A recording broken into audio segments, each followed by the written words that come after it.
Welcome back to Bloomberg West. I'm Corey Johnson. Well, companies like Virgin Galactic, SpaceX, Orbital Sciences, Blue Origin, all leading a private sector charge into space. But two rocket disasters in the last month are giving some investors and researchers some pause. Emily Chang sat down with Draper Fisher Jurvetson partner Steve Jurvetson earlier today to talk about the future of space exploration in light of all this. He joined her at the Techonomy Conference in Half Moon Bay, California, and she started by asking him about companies turning to satellites to connect the world to the internet. Something that didn't make business sense 20 years ago now does make business sense, and that is to have hundreds of satellites in orbit continuously circling overhead. So no one satellite is staying fixed overhead because they're low and they're going faster on the Earth. To provide broadband. The latency is shorter because the hop distance is less, so you have less, the speed of light, just less the hop. And you could provide broadband connectivity for the entire planet. Every remote village and school in the developing world, every oil platform, every airplane, every boat that currently has a very expensive solution would have, let's just say, broadband that exceeds most homes in America.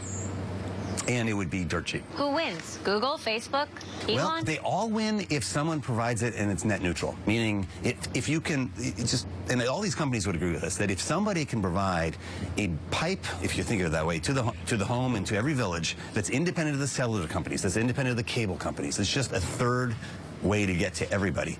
That will be wonderfully democratizing because no one can charge a price premium anymore. But if it's Facebook doing it, aren't they going to put a Facebook logo on your face if it's Google? This will be the ultimate challenge of whether they do evil or not, right? That everyone, I think, every engineer within Facebook and within Google realizes that just wouldn't be right. So, you know, obviously you're an investor in SpaceX, you're a space enthusiast, yes. You launch rockets in your backyard. How concerned are you about the recent crashes, Virgin Galactic, Orbital Sciences, in the same week, no less? How much does that set back the private space industry? That's a great question. It was a tough week for those companies, certainly, and some of the companies that were launching satellites on their vessels. You know, my heart, like everyone in this industry, goes out to the test pilot that died and perished in that unfortunate crash with Virgin Galactic. It's those brave folks who have the greatest stuff that really have made the developments first in airplanes, then in aerospace, and in rocketry possible. If they weren't putting their lives on the line, we wouldn't be able to advance the science. The broader industry really isn't impacted in any way by these because in both cases the failures were idiosyncratic to those rockets, meaning, take Virgin Galactic, every evidence from the early investigations is that it was this unusual feathering wing structure that released too early and unfortunately led to a disaster. It's easily fixed, it turns out, but it's unique to that vessel. No other rocket or plane uses that technology, and so it's not a failure mode that's generalizable. It's very idiosyncratic to that company, and they're going to fix it. I think they already know exactly how to make sure that never happens again. So we talked about timing and the future in the first question. When are tourists going into space? When is Elon going to Mars? That's a great question. So Elon is going to retire on Mars, and then the question is how long is he going to live, given all the other technologies to extend human lifespan.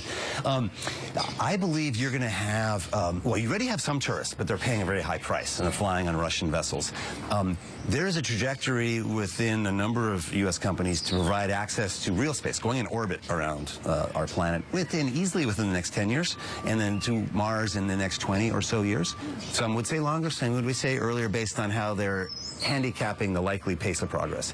But it is absolutely doable. There isn't like a technology roadblock. That's kind of like in the early days of Apollo where some people scratched their heads and said, is it even possible?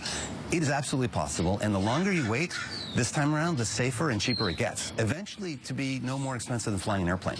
Literally, if SpaceX alone succeeds in their development goals with their existing technology, nothing new invented, it should be cheaper to fly a rocket around the Earth than to fly an airplane around the Earth for the same number of passengers. This is a matter of decades.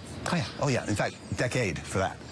So I fully intend to be flying around Earth to start, and then within 20 years around the moon. I really want to fly very low, like, because there's no atmosphere. You could be in orbit on a spacewalk just 5,000 feet above the surface, like you're shooting through the canyons and you see everything, the sunrise and sunset over and over again, weightless, for as long as you want.